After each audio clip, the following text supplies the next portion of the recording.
ADR, this is King Black. This is my brand new latest pistol pickup. I mean, it's been a while. I probably bought it a few months ago, maybe 5 6 months ago, for a great deal. I just fell in love with it just because of the two-tone, as well as this right here, the inlay on the grips. Made by Girsan. It's definitely a Girsan regard. It's believe it or not, this pistol has been more accurate for me. It's heavy. It's heavier than the Glocks for sure, but it has been slightly more accurate for me than even my Glock 22 or even my Glock 19X. I've been able to shoot this one more or less where I'm pointing at. I mean, it's real easy to get target acquisition thanks to the barrel length. I believe this has 5 inches compared to the 4 of my other pistols. It has a safety on it. It's hammer. It's my first hammer fired pistol. I don't want to play with it because it is loaded. Safety first. Always, keep your hands out of the trigger unless you're ready to fire, but there's nothing in the chamber though. So this isn't going to be one of those negligent discharge videos. Sorry to disappoint. It only comes with 1 mag though. So I had to pick up a M9 from Metgar. Metgar makes the magazines for these, and they fit. I mean, I believe they're the same ones that does the Berettas mags, but this isn't a Beretta mag, slightly too much. So I picked this one up. I think it was like $20 at the time at gunmagwarehouse.com. But took this to the range only one time though, but I have put about 100 rounds through it on its range day. I plan to keep this one more or less kind of like the safe queen, if you will. I carry this one rarely, very rarely, because as we always say, as Second Amendment believers and self-defenders, right? If we ever had to defend our lives, if we ever had to face an incident like that, even if it's justified, whatever weapon you use, they're going to confiscate while they do their investigation. So I would mainly just keep this as a last resort, or as a safe queen or range toy, really, or just for the whole Instagram pictures and stuff of that nature. But to carry this on a daily basis, unless you're out there in the jungles in the south or something like that, I mean, I wouldn't really do it, especially since to conceal. I mean, this thing is just a beast, to stuff in the waistband, compared to like a Glock 19, Glock 19X, a Glock 43X. So those are my other choices. I mean, I even carry the Glock 22. In my opinion, it's way more comfortable. This one would be more for like a shoulder carry, or like if you're wearing a jacket. This one might fit that kind of criteria. But by no means would I be like walking around with this appendix carry. I think for me, it'd be like way too uncomfortable, especially if I had to keep getting in and outside of a vehicle. No way. But let's get a little closer look of the inlay. It's pretty nice.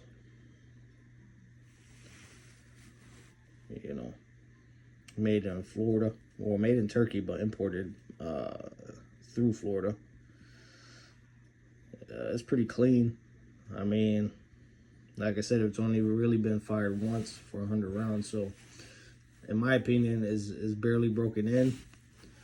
I don't know if these will suffer the same issues that the Beretta 92 FSs were suffering with the locking block cracking, but time will tell if I even get the round count that high on this. I mean, I probably have more than a dozen different options before I even choose this, unless I'm using this for a specific purpose. So, but sometimes you want something a little bit different. Sometimes you just don't want the normal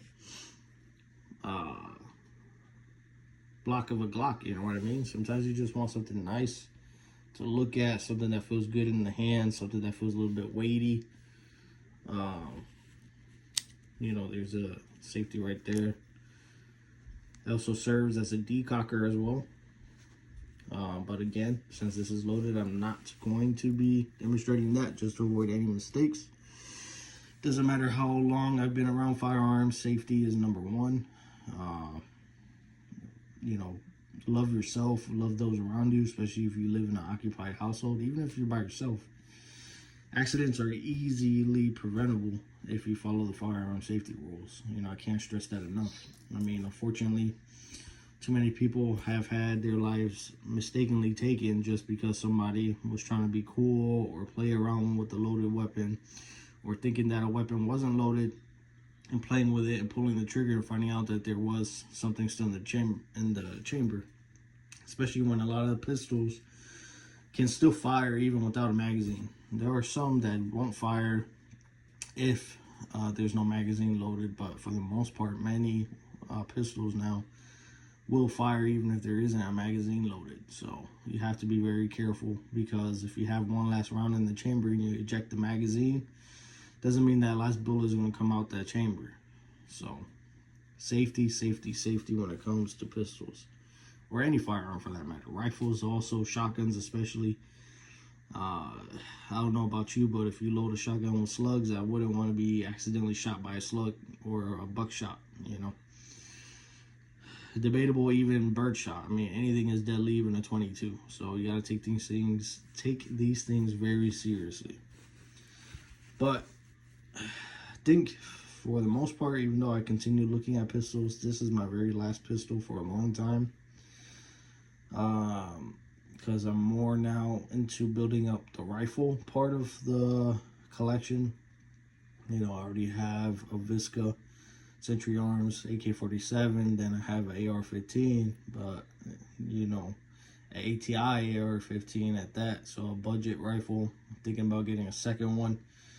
Because a lot of times, especially for civilian uses, right, and you're not out there doing some underground things, you're not gonna really outshoot a barrel of an AR-15 that quick.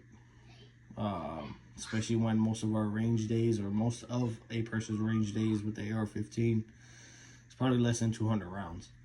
So in order to burn out a barrel of AR-15, you're probably talking about anywhere between 5,000 to 7,000 rounds, you know.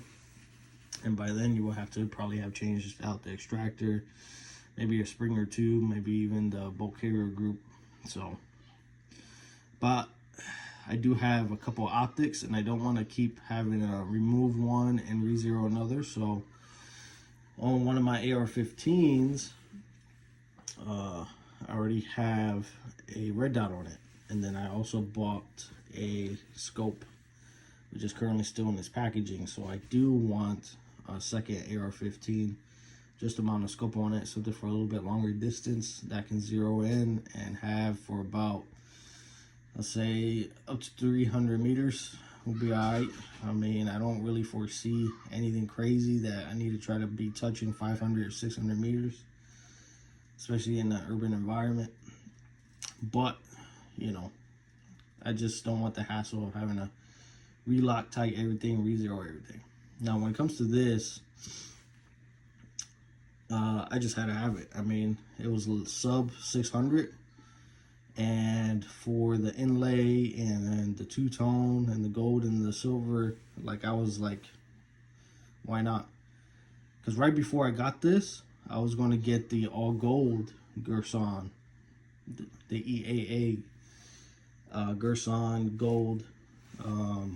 All of this would have been gold, except for the grips. Obviously, it would have been black. But I think that would have been too much for one.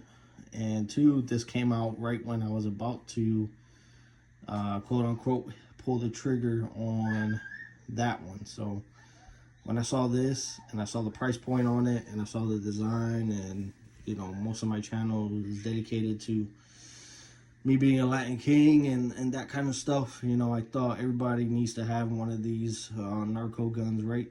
But once again, I'm not involved in that lifestyle, never have, and don't advocate it. Try to live my life as clean as possible. I mean, as I've said before, all it takes is one mistake and you're gone.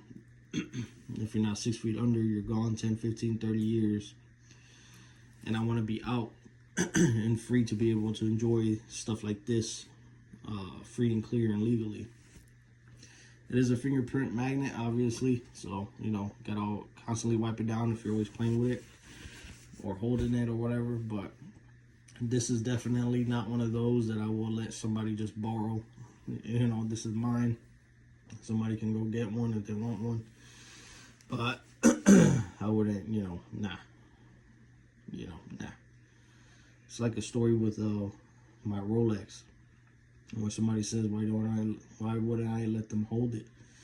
It's because I know how I'm gonna be careful with it, and even if I drop it, I have no one to blame but myself. But if I give it to you, even though you tell me that you're gonna be careful with it, if it slips out of your hand and it falls, and the movement gets messed up, and all you give me is a my bad, that's not going to cut it. You know what I mean? So, no. Like, if you want to hold it, you can buy your own. You know what I'm saying? But anyways, this was a quick one because it's been a minute since I posted, and I kind of miss making videos, and I haven't really shown this one off. So would you pick up one of these for sub 6?